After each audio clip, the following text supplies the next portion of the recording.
তাহাজ্জুদের সময় বিশ্বনবী উঠে মায়েশারে বললেন, আয়েশা ও আমার কলিজার টুকরা হুমায়রা। মায়েশাকে আদর করে বিশ্বনবী হুমায়রা বলতেন। হুমায়রা মানি যেই মহিলা রেগে গেলে, খুশি হয়ে গেলে, রাগের চোটে, খুশির চোটে দুইটা গাল আনার ফলের মতো টকটকে লাল হয়ে যায়। কোন সুবহানাল্লাহ। মায়েশা রেগে গেলে গালগুলো লাল হয়ে যেত, গাল দুইটা টকটকে লাল আকার ধারণ করতো। বিশ্বনবী তাকে হুমায়রা বলতেন, হুমায়রা মদিনাতে কেউ জেগে নাই, চলো না আমরা দৌড় দৌড় খেলি। মায়েশা মহা খুশি, কারণ সব বিবিরাই চায় স্বামীরা একটু রোমান্টিক হোক। কোন ঠিক কিনা? সব বিবিরাই চাক স্বামী আমার দিকে স্পেশাল নজর দেখ। সব বিবিরা চায় স্বামী আমাকে নিয়ে পারলে একটু রেস্টুরেন্টে ঘুরতে যাক, স্বামীরা পারলে আমারে একটু বেড়াতে নিয়ে যাক। এরকম আবদার বিবিদের কাছে আছে না নাই? কিন্তু এমনও অনেক স্বামী খুঁজে পাবেন বছরের পর বছর যায়, বিবিরে সালামও দেয় না। আছে না নাই?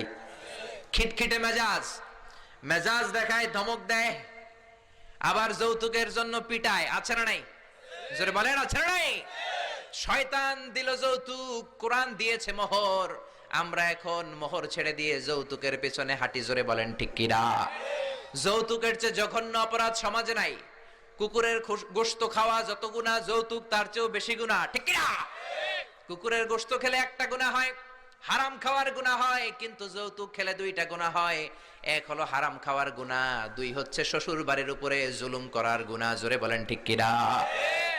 মায়েশা বললেন, ইয়া রাসূলুল্লাহ আমি দৌড়াদৌড়িতে রাজি। বিশ্বনবী বললেন, লেটস স্টার্ট দ্য কম্পিটিশন, চলো কম্পিটিশন শুরু করে। ওই যে মদিনার মসজিদের পাশে বড় একটা পিলার দেখা যায়, ওই পিলারের মধ্যে কে যে আগে ধরতে পারে রে আয়েশা, চলো আমরা দৌড় দেই। বিশ্বনবী বললেন, ওয়াহিদ ইসনাইনি তালাতা, 1 2 3 লেটস গো, চলো দেই দৌড়। বিশ্বনবী অপেক্ষাকৃত মোটা ছিলেন, মায়েশা চিকন ছিলেন। মায়েশা দৌড় দিলেন, বিশ্বনবীকে পেছনে ফেলে ওই পিলার ধরে মায়েশা ফাস্ট হয়ে গেলেন। কোন সুবহানাল্লাহ। মায়েশা মহা খুশি, খিলখিলিয়ে হাসছেন। বিশ্বনবী মুচকি হাসতেন। আমার নবী কখনো খিলখিলিয়ে হাসেন নাই। আমার নবী সব সময় মুচকি হাসতেন। মুচকি হাসলে বিশ্বনবীর ঠোঁটও দেখা যেত, হালকা একটু দাঁতও দেখা যেত। পরে আল্লাহু আকবার। সব সময় তিনি তাবাসসুম পছন্দ করতেন। বিশ্বনবী বললেন, ঠিক আছে, আনতিল ফাইজা, তুমি বিজয়ী হয়েছো। তার ঠিক 6 বছরের পরের ঘটনা। এই 6 বছরের ব্যবধানে মায়েশার আগের মতো চিকন নাই, মায়েশারে মোটা বানিয়ে দিয়েছে কে?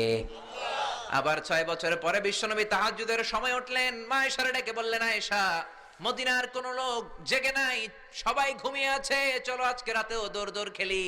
মায়েশা বললেন, আমি রাজি, চলেন শুরু করে দেই। বিশ্বনবী আবার ওই জায়গায় যেয়ে দাঁড়ালেন, বললেন, ওই যে মসজিদে নববীর পিলার দেখা যায়, কে কার আগে পিলার ধরতে পারে? রেডি, আমরা শুরু করে দেই। 1 2 3 স্টার্ট, গো।